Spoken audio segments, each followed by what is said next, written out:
नमस्कार, खबरें जारी न्यूज स्टेट पर मैं हूं आपके साथ मकसूद खान। बड़ी खबर छत्तीसगढ़ से, जहां पर बीजेपी और कांग्रेस में उम्मीदवारों की लिस्ट जारी होने के बाद ट्विटर वॉर छिड़ गई है। ट्वीट कर मुख्यमंत्री भूपेश बघेल ने प्रधानमंत्री नरेंद्र मोदी पर निशाना साधते हुए सवाल पूछ दिया कि पीएम मोदी बताएं, छत्तीसगढ़ के सभी सांसदों के टिकट क्यों काटे गए? वैसे आप ना हटा दे तो जनता हटा देती, वैसे जनता समझ रही है।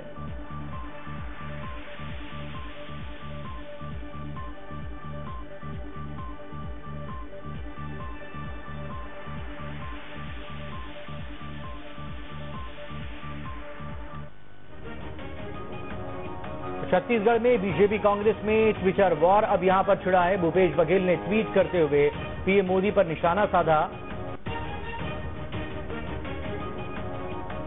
आदित्य नामदेव हमारे साथ इस वक्त जुड़ गए, हमारे संवाददाता। आदित्य, भूपेश बघेल का निशाना सीधा प्रधानमंत्री नरेंद्र मोदी पर।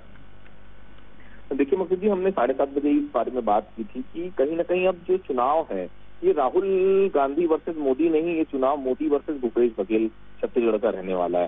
क्योंकि जिस तरह से देखिए 2 बैक टू बैक ट्वीट किए हैं, सीधे तौर पर सिटिंग सांसदों के ऊपर सीधे तौर पर बातचीत की जिनका हटाया गया जिन्हें, और नए मार्गदर्शक मंडली को मेरी तरफ से शुभकामनाएं का जो एक सीधे तौर पर एक ट्वीट करके जिस तरह से भूपेश बघेल ने बीजेपी के तरफ निशाना साधा है, ये तमाम चीजें देखिए चुनाव तक जारी रहेगी। उसमें भारतीय जनता पार्टी ने भी उस ट्वीट का जवाब दिया। ट्विटर वॉर लगातार चलते, यहाँ पर अभी चीजें नजर आ रही है। दोनों ही पार्टियां अब अपने अपने चुनाव पर भिड़ गई हैं। दोनों की प्रत्याशियों की लिस्ट लगभग फाइनल होगी, 2 केवल कांग्रेस के बाकी हैं।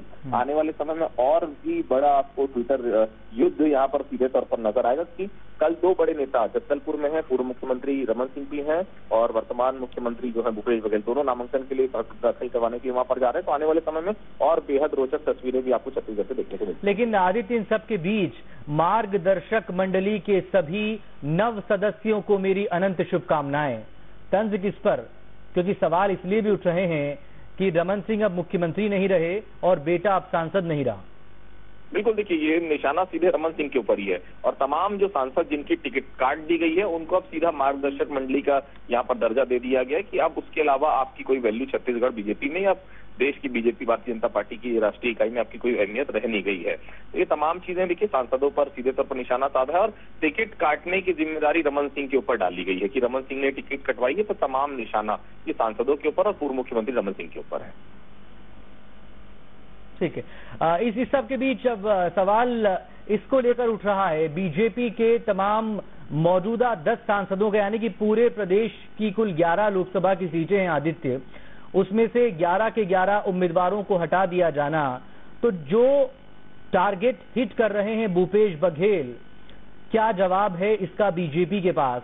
क्योंकि निकम्मा और नाकारा सांसदों का लिखना और अपने सांसदों को निकम्मा और नाकारा बताने के साथ ही निशाना प्रधानमंत्री पर है।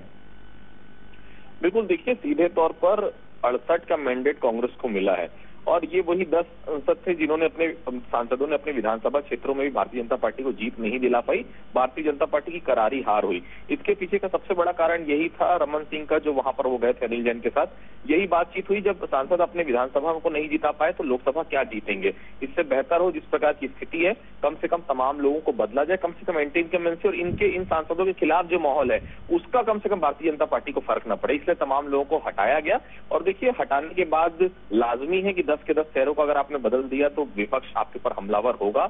और चूंकि सरकार कांग्रेस की है इसलिए हमला और भी तेज है, क्योंकि अब जो है आने वाले समय में भूपेश बघेल वर्सेस नरेंद्र मोदी की लड़ाई यहाँ पर होने वाली। 60 माह वर्सेस 60 दिन की बात कांग्रेस भी कर रही है और वही बात यहाँ पर पूर्व मुख्यमंत्री रमन सिंह भी कर रहे हैं। आदित्य, आप बने रहिएगा, अगली खबर पर भी आपसे बात करेंगे। बहरहाल इन सबके बीच